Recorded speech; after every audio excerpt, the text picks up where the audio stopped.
He said, Mommy said you cut your balls, Daddy. Why'd you cut your balls? I said, no, I didn't cut them. I still got them. But I just got a surgery done, so I don't want no babies.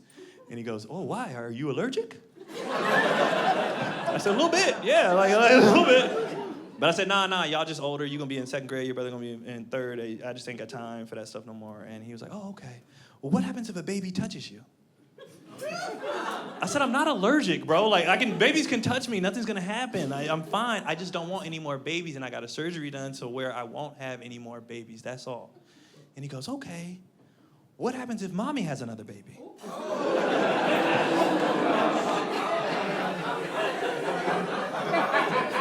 I said, well, then Mommy fucked up. And Daddy see you on the weekends, nigga. I'm out, you know what I mean? I'm not raising no side baby, you feel me? I'm out of there, bro. I'm not raising side kids. I ain't a loser, you know what I mean? I'm out.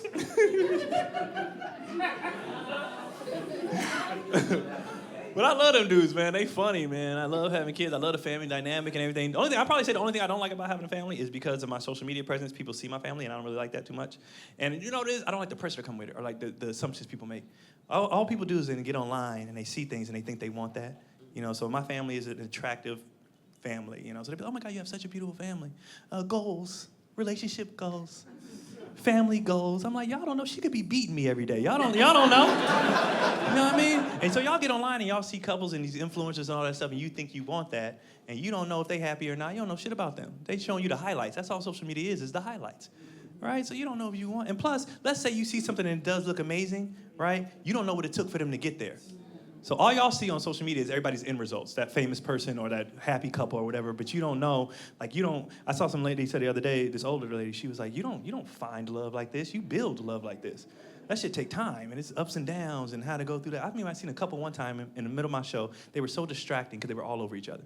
And I'm talking about, they,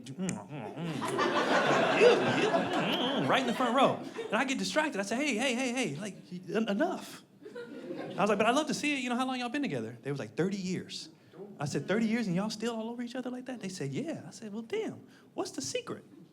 True story. The lady goes, well, 10 years in, I wanted a divorce and he wouldn't let me. And then 10 years later, he wanted a divorce and I wouldn't let him. And then the last 10 have been great.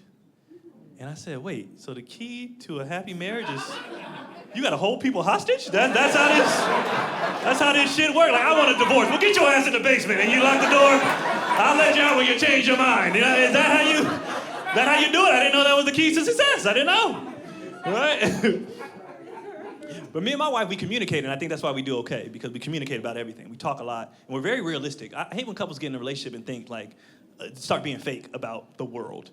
Like, she knows I'm on the road all the time. First of all, she's very pretty, like, commercially pretty. So people hit on her all the time. She knows I'm on the road all the time. And, you know, so she'd be asking me, like, how's the road? I'd be like, it's good. Any girls hit on you? I was like, you know these hoes be on me. Come on, man. Like, stop. She'd be asking me questions. Any of them look good? Have you ever been tempted? I'd be like, this one got a fat ass. But I don't know if it's real, though. So, you know, I don't know, right? But we joke like that, and we play like that, and we're very honest, though. But realistically, she knows, like, couples do need to, you know, stay in lock and everything. So when I go on the road, she refuses to let me go on the road without us getting it in first. Like, she will not let me get on that plane unless we smash, right? I'd be like, I don't need to like that. She'd be like, no, I'm not sending you out there with them hoes with a full load. No, come on. We gotta knock it out, right? And here's the thing. Sometimes I'm not always gone for a full weekend. Sometimes it's a one-nighter. I'm like, I can hold it for 24 hours, ma'am. I don't need it like that. Plus, I'm 40. I don't need it every day anymore. You know what I mean? My sex drive ain't even the same. Every day, that's too much. Like, 6 times a week is fine. Like, I don't need it every day, you know? But she won't let me. She'd be like, you know, we need to do it before you leave. And I'm like, I don't have to. She'd be like, come try. You know what I mean? Like, it's like when you have kids and you're about to go on a road trip, you're like, anybody got to pee? And they're like, no. You're like, go see. Go in there and see. And then every time they be in the bathroom like, I did need to go. You're right, I did. And it's the same thing. She'd be like, come in here. Come get some, come see. And I'd be like, I'm not horny, I'm fine. And she'd be like, let's see about that. And every time I'd be in there, I'd be like, you know what? You know, I did need it. I did need it. You're right. That's how we get down, man. And I'm glad I met her when I did, too. I met her kind of later, like almost when I was closer to 30, which I think was perfect. Because, like I said, I was for the streets early. You know what I mean? It was, bro. I was out here, and it wasn't 100% my fault. I was a victim. I was a victim of the circumstance, because like when you're a college athlete and stuff like that, it just falls in your lap. Like it just comes. That's what comes with it. You know what I mean? And I'm glad I went to college where I did. By the way, I went to college in Montana, right? Yeah, I went to a PWI, predominantly white institution. And I'm so glad I went there, because I had visited HBCU before I signed with the school, and I knew that wasn't for me. I knew it was, because I went to the Circle City Classic, right? If y'all don't know what that is, that's drumline in real life, pretty much, right? It was Jackson State versus FAMU, Free and AJ there, like it's a party. The stadium where the Colts play, full of nothing but black college kids, right? And I'm looking at all these beautiful black men, I'm like, yeah, ain't no way in hell I'm going here. Because if I go to that HBCU, I'm coming back to California with at least 15, 16 kids. Like, I'm taking them down raw, you know what I mean? Like, that's overwhelming for a young 19-year-old unsupervised kid with all them beautiful black women. I can't do that. You know what I mean? But in Montana, it was just a little easier to be like, easy, Karen. You know what I mean? Like, don't get me wrong, I was fucking them too, but not at the volume as I would have been doing with the black girls, you know what I mean? It's just, that would have been too much. And to be honest, I'm really happy I went there, because I honestly think it was better for me, because if I could be honest with y'all, I knew the way I was, I knew who I was, and truthfully, I don't even know if I should say this.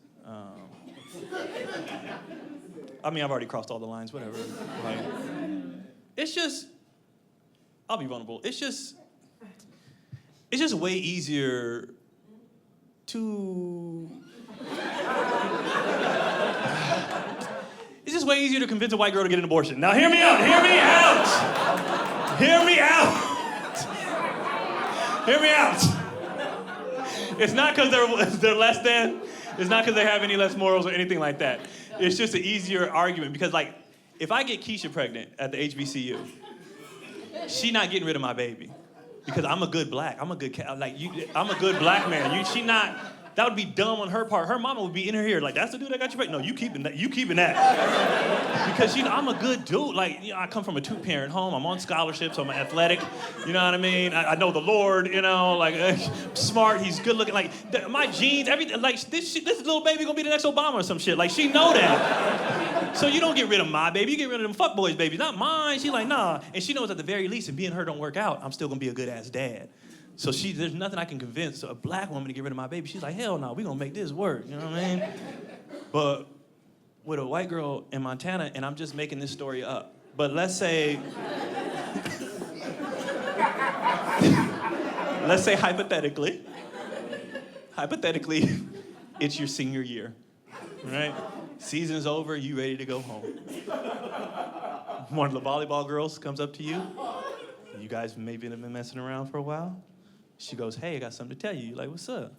I just want to let you know I'm pregnant. And you're like, that's crazy. Word. And she's like, yeah, and I'm thinking about keeping it. And you're like, that's crazy. That's crazy. You gonna keep a baby? Wow, okay. Well, you know what? I'll support whatever decision you want to make, you know what I mean? If you want to do it, I'll be here. And then you start trying to look at the positives. You're like, well, shit, she's 6 foot, I'm 6 foot. We both college athletes. This kid gonna be a beast. He probably going to the league. I can make this work. You know what I mean? You trying to rationalize the best you can, but you know you don't want this baby, all right? And you're like, damn, okay. Well, whatever you want to do, I'm here. But I just want you to think about some things. You realize there's gonna be a black baby in Montana.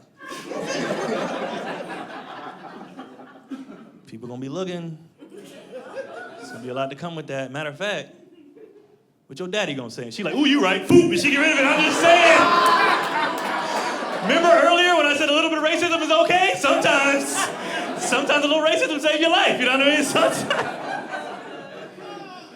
And I just made that story up. I don't know what happened to that dude. I don't. I think he went on to be a really dope comedian and do an hour special in front of Vegas. So thank y'all so much. Keon Polee, you guys have been absolutely amazing. Thank you guys very, very much. I sincerely appreciate it.